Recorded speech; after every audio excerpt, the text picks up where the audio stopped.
कितनी सही बात है ना कि किसी की मजबूरियों पे मत हंसिए। मजबूरियां कोई खरीद के नहीं लाता।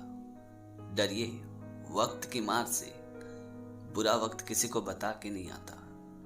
अक्ल कितनी भी तेज क्यों ना हो नसीब के बिना कुछ नहीं होता।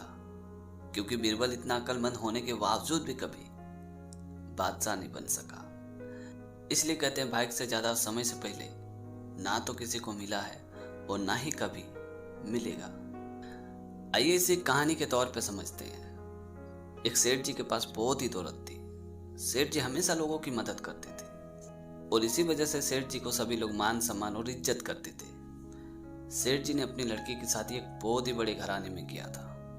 सब कुछ सही चल रहा था। फिर धीरे धीरे सेठ जी के दामाद को जुए और शराब की लत लग गई, जिस वजह से सेठ जी के दामाद की धन संपत्ति धीरे धीरे खत्म हो गई। वो बहुत ही गरीब अवस्था में हो गई। बहुत ही दुख तकलीफ होने लगी। अपनी बेटी की यह हालत सेठानी जी से देखी नहीं गई और उन्होंने अपने पति से कहा कि आप तो सबकी मदद करते हैं, लेकिन आपकी बेटी इतनी परेशान है तो आप उसकी मदद क्यों नहीं करते हो। तभी सेठ जी ने अपनी पत्नी से कहा कि जब उसका भाग्य खुलेगा तो सब अपने आप उसकी मदद करेंगे, इसमें इतना चिंता करने की कोई जरूरत नहीं है। और एक दिन सेठ जी घर से कहीं बाहर गए हुए थे। तभी सेठ जी के घर में उनका दामाद आया तो सासू माँ ने हाल समाचार पूछा, खाना वगैरह खिलाया। और शाम के वक्त जब उनका दामाद घर पे वापस लौट रहे थे तो सासू माँ ने सोचे क्यों ना अपनी बेटी की थोड़ी मदद कर दूं, वैसे भी इन लोगों की हालत अभी बहुत ही खराब है। उसके बाद सेठानी जी ने मोतीचूर के लड्डू में कुछ सोने के सिक्के छुपा के अपने दामाद को दे दिया और कहा कि ये लड्डू घर पे लेते जाना, मेरी लड़की को मोतीचूर के लड्डू बहुत ही पसंद है। कुछ दूर जाने के बाद दामाद जी मन ही मन सोचने लगे कि इतना भारी लड्डू लेके घर पे कौन जाएगा, क्यों ना इस लड्डू को यहाँ बेच दिया जाए और अपने घर के मार्केट से लड्डू खरीद के ले लिया जाए। और यही सोच के दामाद एक मिठाई के दुकान पे गया और वो लड्डू का पैकेट वहां बेच दिया और पैसे लेके वापस अपने घर पे चला गया। रात के वक्त सेठ जी जब घर पे वापस आ रहे थे तो उन्होंने उसी मिठाई की दुकान पे मोतीचूर की लड्डू खरीदी। तो संजोगवश मिठाई वाले ने उसी पैकेट को सेठ जी के हाथ में थमा दिया, जिस पैकेट को सेठ जी के दामाद ने उस दुकान पे बेच दिया था। उसके बाद सेठ जी ने पैसे दिया और वही लड्डू के पैकेट को लेके वो घर पे वापस आ गए। जब सेठ जी की पत्नी ने उसी लड्डू के पैकेट को देखा तो उन्होंने जल्दी जल्दी उस लड्डू के पैकेट को खोला और जब लड्डू को तोड़ा तो उसने देखा कि उसके अंदर सोने के सिक्के थे। ये देख के वो जोर जोर से फूट फूट के रोने लगे और सेठ जी को वो सारी बातें बताई। तभी सेठ जी ने मुस्कुराते हुए अपनी पत्नी से कहा कि देखो, मैंने तुम्हें पहले ही कहा था कि उनका भाग्य किस्मत अभी जागा नहीं है। चाहे कुछ भी कर लो, उनका अभी कुछ नहीं हो सकता है। देखो, ये सोने के सिक्के ना ही हमारे दामाद के भाग्य में थी और ना ही उस मिठाई वाले के भाग्य में। ये सोने के सिक्के जिसके भाग्य में थी वो अपने आप आ गई। ये कहानी एक नाई की। एक पंडित जी अक्सर एक नाई के यहाँ दाढ़ी बनवाने के लिए जाते थे। अक्सर पंडित जी उसी नाई के यहाँ दाढ़ी बनवाने जाने की वजह से पंडित जी और नाई के बीच में अच्छी खासी दोस्ती हो गई थी।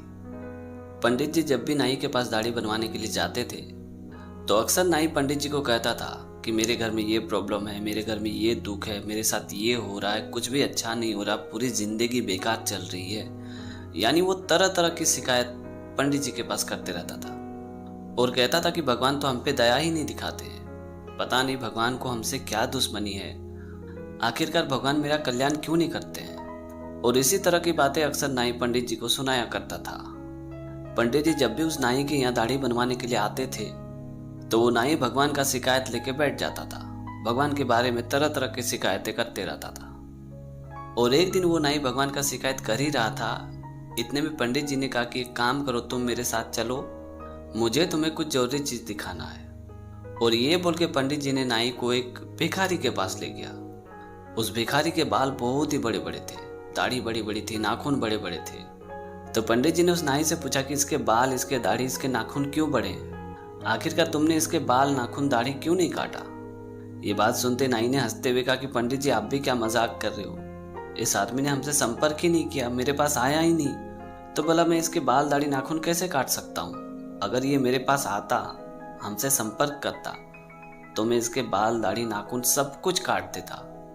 अब आप ही बताइए, जब ये मेरे पास आएगा ही नहीं तो भला मैं इसके बाल, नाखून, दाढ़ी कैसे काटूंगा। ये बात सुनते पंडित जी ने मुस्कुराते हुए इस नाई से कहा कि मैं भी तो तुम्हें यही समझाने की कोशिश कर रहा हूँ कि अगर तुम भगवान से संपर्क नहीं करोगे, पूजा आराधना नहीं करोगे, साधना नहीं करोगे तो तुम्हारे दुख कष्ट कैसे दूर होगा। अगर तुमने भगवान से संपर्क किया होता, अपना दुख दर्द उनके सामने बांटा होता, अपनी मन की बात कहा होता, तो तुम्हारे दुख दर्द कष्ट सब कुछ ठीक हो जाता। फिर तुम्हें ये दुख दर्द परेशानियों का सामना कभी नहीं करना पड़ता। इसलिए कहता हूं कि शिकायत करना छोड़ दो और भगवान से संपर्क बनाए रखो। तो दोस्तों, छोटी सी कहानी में यह सिखाती कि प्रभु से अपना संपर्क बनाए रखो। अपनी मन की हर बात उन्हें बताया करो, क्योंकि आपको भी पता है कि बात करने से ही बात बनती है। हर इंसान का पहला स्कूल कॉलेज घर है और सबसे पहला टीचर माता पिता। भले ही उनकी छोटी छोटी सीख हमें बुरी लगती हो, पर सच कहूँ ये हमारी लाइफ में बहुत ही काम आते हैं और कभी कभी इन सीखों से तो हमारी लाइफ भी बन जाती है। आइए इसे कहानी के तौर पे समझते हैं। हर रोज की तरह मैं सवेरे सवेरे बाथरूम से नहा के निकला तो मेरी माँ ने कहा कि बेटा तुम्हारा इंटरव्यू लेटर आया है। तो मैंने जल्दी जल्दी नाश्ता किया और उस इंटरव्यू वाले पते पे पहुंचा। जब मैं उस बिल्डिंग में घुसा तो देखा कि बिल्डिंग का मेन दरवाजा खुला ही था। तो मैंने धीरे से उस दरवाजे को बंद किया और उस ऑफिस में गया। ऑफिस में घुसने से पहले मुझे मेरी माँ की बात याद आ गई कि अपना घर हो या दूसरे का, हमेशा पैर पहुंच के ही अंदर जाना।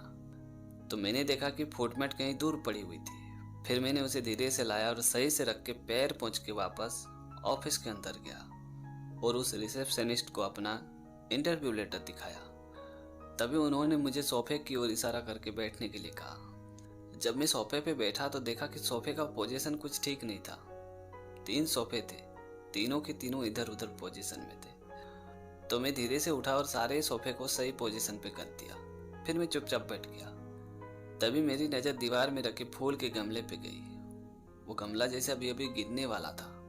तो मैं धीरे से उठा और उस गमले को भी ठीक कर दिया। तभी उस रिसेप्शन वाले मैम ने कहा कि आपका इंटरव्यू का नंबर आ गया है, 3री मंजिले के पहले वाले कमरे में आपका इंटरव्यू होगा।